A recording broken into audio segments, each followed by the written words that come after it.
এমন একটি সময় যখন কোনো দিক থেকেই ভগবানের নাম শোনা যাবে না, যখন খাদ্যের জন্য মানুষের মাংসই খাওয়া হবে আর আপনার এবং আমাদের গড় আয়ু ম্যাক্সিমাম 20 বছর হয়ে যাবে।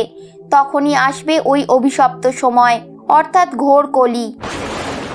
কলিযুগকে বাকি সব যুগের থেকে অভিশপ্ত এবং খারাপ যুগ বলেই মানা হয়ে থাকে। এর অন্ত বাকি যুগের থেকে আলাদা এবং ভয়ানক হবে, যেটা শুনে আপনাদের সবার গায়ে শিহরণ তৈরি হবে। এটা শুধু শোনা কথা নয়, বরং এটার সম্বন্ধে আমাদের ভবিষ্যৎ পুরাণেও লেখা হয়েছে। ভবিষ্য পুরাণ অনুযায়ী কলিযুগের অন্তিম দিনে মহাপ্রলয় আসবে। সেই সময় কোথাও ধর্মের কথা শোনাও যাবে না, পদে পদে শুধু অধর্মের রাত চলবে।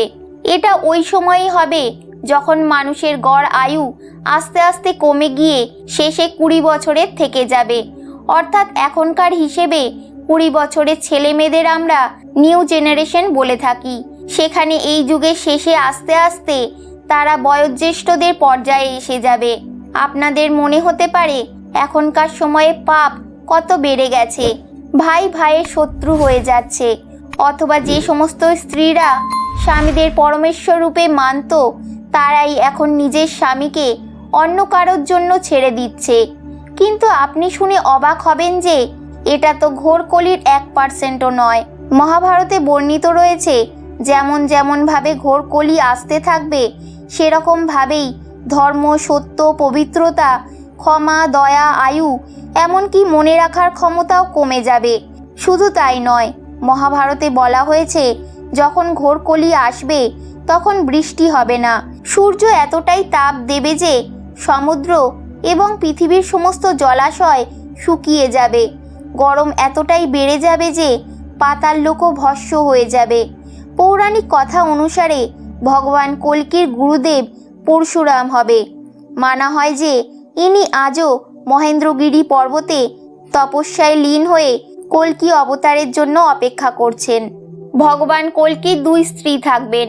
প্রথম জন লক্ষ্মী স্বরূপা পদ্মা আর দ্বিতীয় স্ত্রী বৈষ্ণবী শক্তি স্বরূপা রমা। ভগবান রাম অবতারের সময় বৈষ্ণবী ভগবানের স্ত্রী হওয়ার জন্য অনেক তপস্যা করেছিলেন, আর ভগবান শ্রীরাম তাকে বরদান স্বরূপ কলিযুগে তাকে বিবাহ করার প্রতিশ্রুতি দিয়েছিলেন। কল্কি অবতারের 4 পুত্রও হবে, যারা হলেন যথাক্রমে জয়, বিজয়, মেঘমাল আর বলাহক। বলা হয়ে থাকে ভগবান কল্কির বাহন হবে সাদা রঙের ঘোড়া, যার নাম থাকবে দেবদত্ত। ভগবান কল্কি ঘোড়ায় চড়ে পাপীদের বিনাশ করবেন আর ধর্মের পুনঃস্থাপনা করবেন।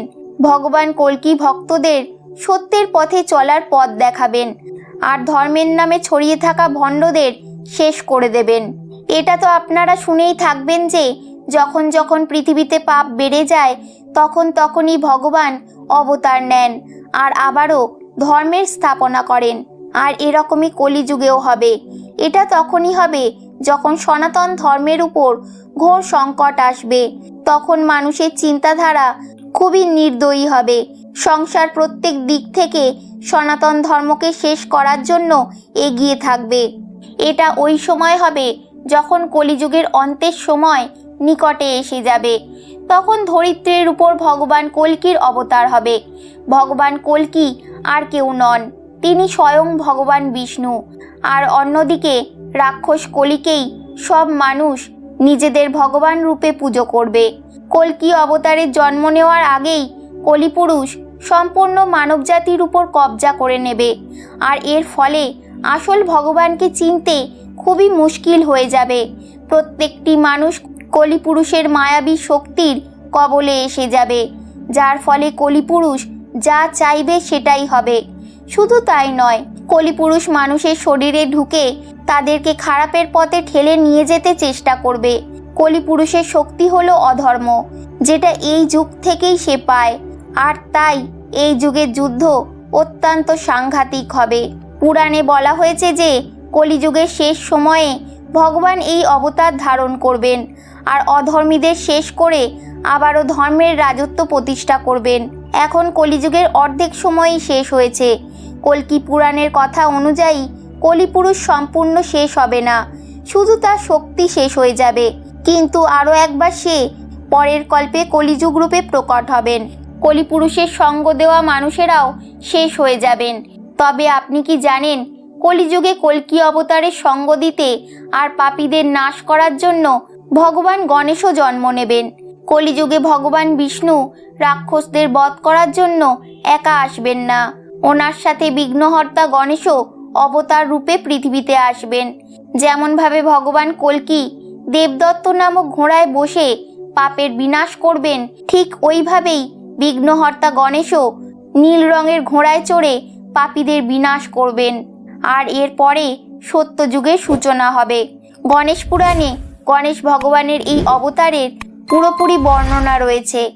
এই পুরাণে ভগবান শিব পার্বতী মাতাকে বলেছেন যে কলিযুগের সমাপ্তির সময় ভগবান গণেশ 4 ভুজা নিয়ে অবতারিত হবেন, যেখানে ভগবান বিষ্ণু তার 10ম অবতার কল্কি অবতারের রূপ নেবেন আর কলিপুরুষ নামক রাক্ষসের বধ করবেন। কিন্তু বেড়ে যাওয়া পাপের কারণে শুধু একটি রাক্ষসই থাকবে না। এর ফলে দুনিয়ায় শুধু ভণ্ডেরই রাজত্ব চলবে। কলিযুগের মতো অসংখ্য রাক্ষসদের মধ্যে এক ভয়ঙ্কর আর মায়াবী রাক্ষস হলেন অভিমানাসুর। এই রাক্ষসের বধ ভগবান গণেশের হাতেই হবে। কলিযুগে ভগবান গণেশের অবতারের নাম হবে ধূম্রবর্ণ আর শূর্পকর্ণ। ভগবানের হাতে থাকবে খড়গ। নিজের ইচ্ছামতো ভগবান গণেশ সেনা আর অস্ত্র প্রকট করবেন। পাপীদের বেড়ে ওঠা মনোবল আর ধর্মের হানির জন্য গণপতির চোখে ক্রোধের ঝলক থাকবে। পাপীদের ধ্বংস করার জন্য শূর্পকর্ণ চোখ দিয়ে অগ্নি বর্ষণ করবেন। পাপীদের ধ্বংস করার পরেই গণেশদেবের ক্রোধ কম হবে। এরপর অধর্মীদের ভয়ে পর্বতে লুকিয়ে থাকা সাধুদের ভগবান গণেশ আশীর্বাদ দেবেন এবং ওনাদের হাতেই আবারও একবার ধর্ম স্থাপনার কাজ অর্পিত করবেন। আর এইভাবে সত্যযুগের আরম্ভ গণেশ ভগবানের হাতেই হবে।